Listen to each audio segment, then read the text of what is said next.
I built myself a new gravel bike setup and decided to a track called Walk the Yorke, which is a walking track around Yorke Peninsula in South Australia, but it's also compatible for bikes in some sections.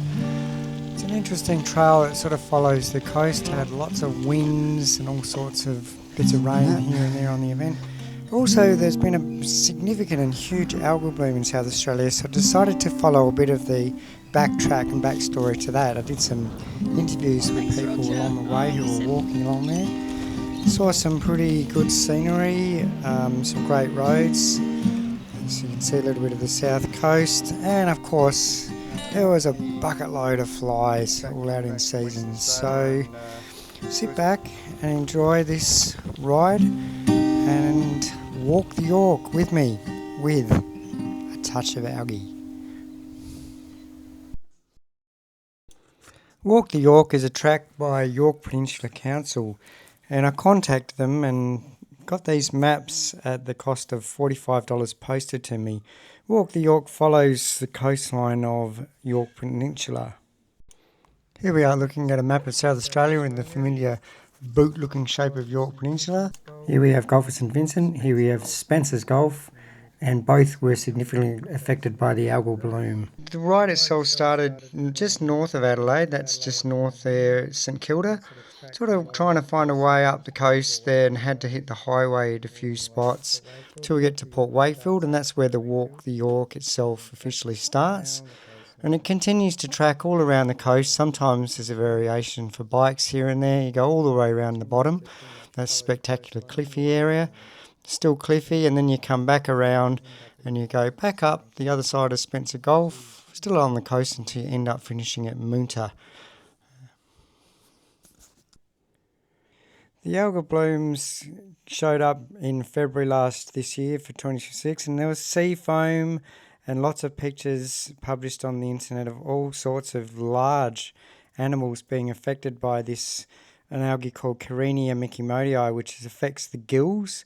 It also can pass on some toxins. The government was publishing maps like this to show where the algae was present, and signage like this was posted up and still is at all the accesses to beaches. But first of all, the AFL Grand Final happened. What do you say? Good luck, have a great trip. Thank you. Get the important carbs, yes. And there's some more important carbs over there. Sponsorships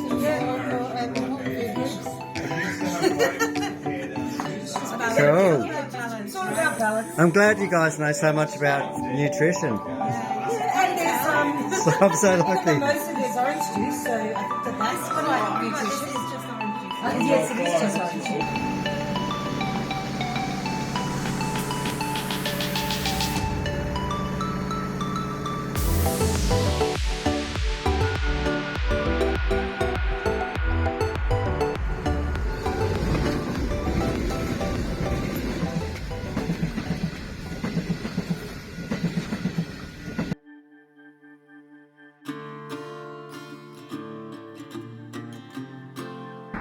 Just another look at that water.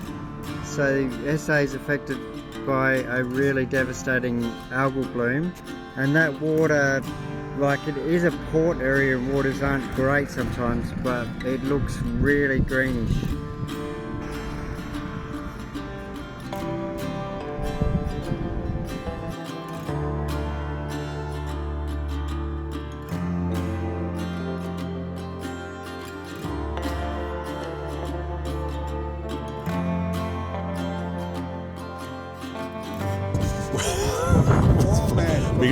Well, it's good, excellent. I'm glad to get rid of you, my friend. Enjoy your first day. I've been looking forward to this since you got here. What's happened is when I rebuilt the bike, I got these spaces here, and now one of them's in exactly the wrong spot. So it takes me a few seconds initially. You get used to this, and all your bags are wrong. And by the time you get to camp tonight, you know, you're kind of going to be half stripping it down again and redoing it. This is the start of the trip around from sort of north of Adelaide, a place called St Kilda, and I'm going to be heading around up to Port Wakefield and doing a bike packing and walking trail called Walk the Yorke, which circumnavigates pretty much the coastal zone of Yorke Peninsula. It's pretty flat, should be reasonably easy. The weather's interesting. We've got some sultry weather coming in from the west there. The idea is I've sort of got a bit of a theme. I wanted to sort of just look at the effect of a major algal bloom that's been happening in South Australia for at least 6 months. It started back in March this year, and it seems to be the effect of a combination of climate change causing the waters to be warmer than normal. There's been a fairly big, earlier in the season there was a really big temperature anomaly. That's kind of receded, but also there was a big flow of the River Murray back in 2023, and this caused nutrient pollution. So I'm sort of interested in those environmental aspects.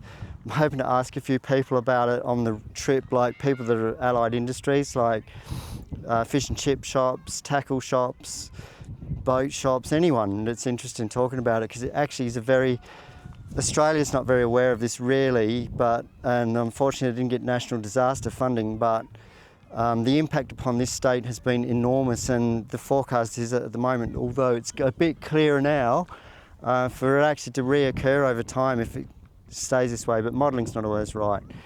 Anyway, that's it for the moment. About to get on the bike, so bike hitch is here, so that's the bike all set up and ready to go. As usual, it feels like really heavy and a bit wobbly.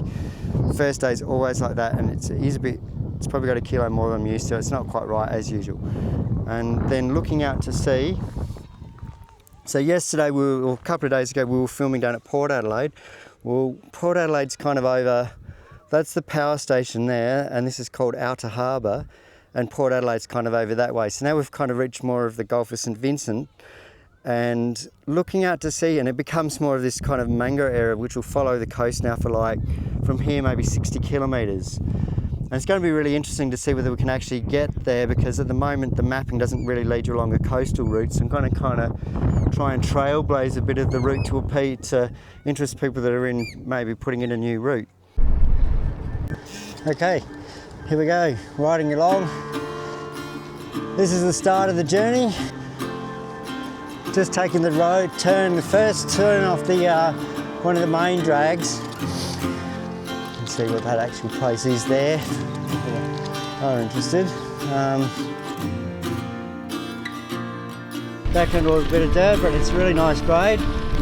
Very few corrugations. It's really nice. So far, this is very pleasant.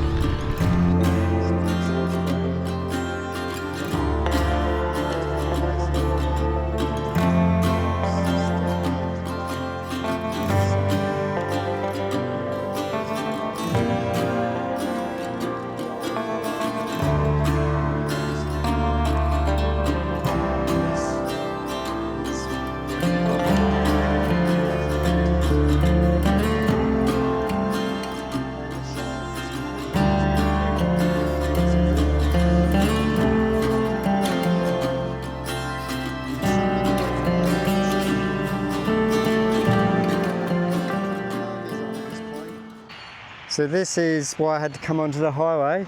At this point, that's why, this river here. So I think this is the Gawler River, and it's pretty murky looking, and geez, look at the pollution. There's an oil can, there's polystyrene, anything you want that floats, an old pillow, a drum of chemicals. There's a few of those. There's sort of those green things there. Like, how can this happen? We're just shit on our own nest constantly. Please, people, wake up. This was once a beautiful flowing river system with clear water and fish you could eat. You're not going to eat anything out of that. There is no route north this way out of Adelaide that will not subject you to this, which is just not that comfortable for a lot of people. Here we go. So just coming off that, another kind of obnoxious bit of a highway run. Had a good whinge there, didn't I? So now we've exited on the road to, I think it said Middleton Beach. So I'm sort of trying to aim for the bird sanctuary part of this thing today. And see what's there. Another hour and a quarter of riding, and I've hopefully found camp. Give us a couple of hours to sort of set up and chill.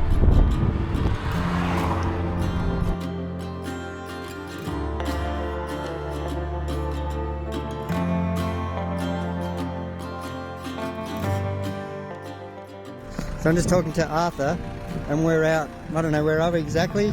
2 Wells, or Buckland Park Road at 2 Wells. And I sort of wanted to pull up for some directions, and Arthur's turns out to be a bit of a legend of this whole area and is telling me all sorts of stories. Yeah, some stories not for YouTube, you say. Yeah, like the PG. PG it is. Yeah. Cheers, thanks for that.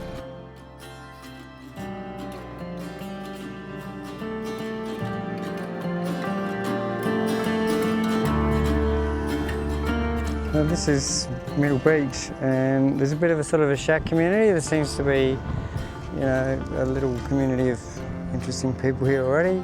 Just going to ride down the road. The local advice is that Port Parham's a bit better than here, so maybe head up that way.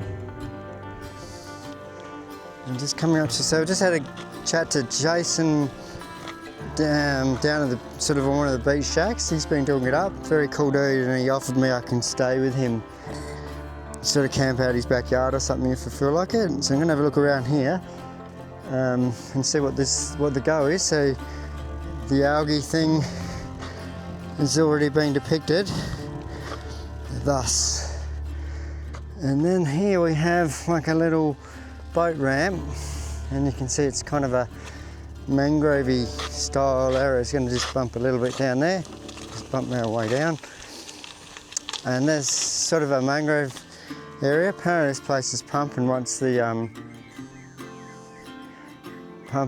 tide starts to come in with birds and life, so it looks beautiful. I reckon this is going to be a good spot to stop, so bit of a search for camp and then set up.